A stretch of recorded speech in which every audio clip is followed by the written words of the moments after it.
It is graduation season, which means new grads are preparing to join the workforce. However, a new report says hiring for the class of 2024 is projected to be down almost 2% this year. So if that's you, what can you do out there, new grads, to help land that first job? NBC 10 consumer investigative reporter Leslie Gatiss takes a look at what they need to know about today's job search.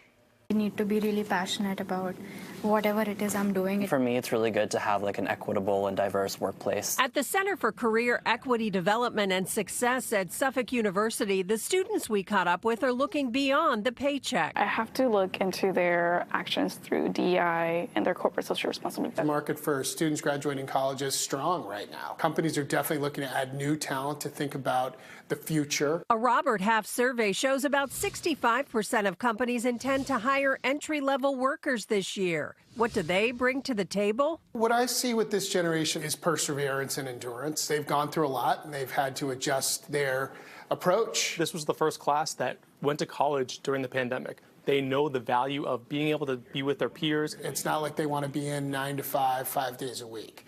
So you have to kind of strike that balance. But to get there, you need to do your homework, and it's very basic to start with. You'd be surprised how many people apply to a company and to a job without really knowing the job description or the company's mission or culture at all. Do the research and understand what's the going rate and salary for the role and position that you're interested in. Find the right culture fit.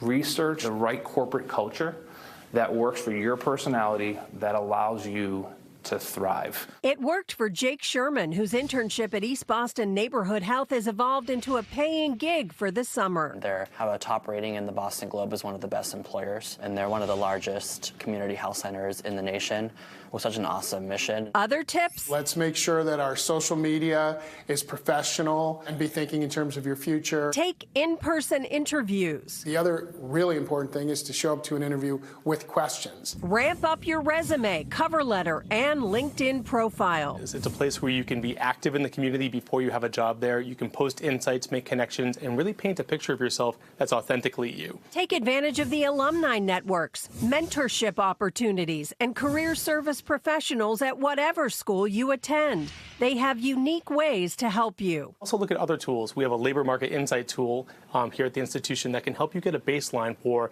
certain companies and fields, what their projected growth is in the next 5 years, average pay rate. And now universities and job seekers have to be intelligent about artificial intelligence. So many organizations right now are using applicant tracking systems. That's an AI-infused software that's going to read through 100 resumes and spit out the 10 that are going to get interviews. At Suffolk, they have their own version to help students make the cut, but it does more. It also conducts interviews with students and gives them feedback about their speaking speed, their eye contact, the content of their answers, so they can practice on their own. Dave Mary says college career centers are often seen as the last stop on the way out, but he encourages students to come in as freshmen so they can build relationships and resumes as they evolve over the college years. The folks at Robert Half tell us students with specialized skills in technology, finance, and accounting will have more leverage getting jobs and even negotiating for higher salaries. There are also plenty of job openings in sales, creative fields, education, leisure, and hospitality. Leslie Gatiss, NBC 10 Boston.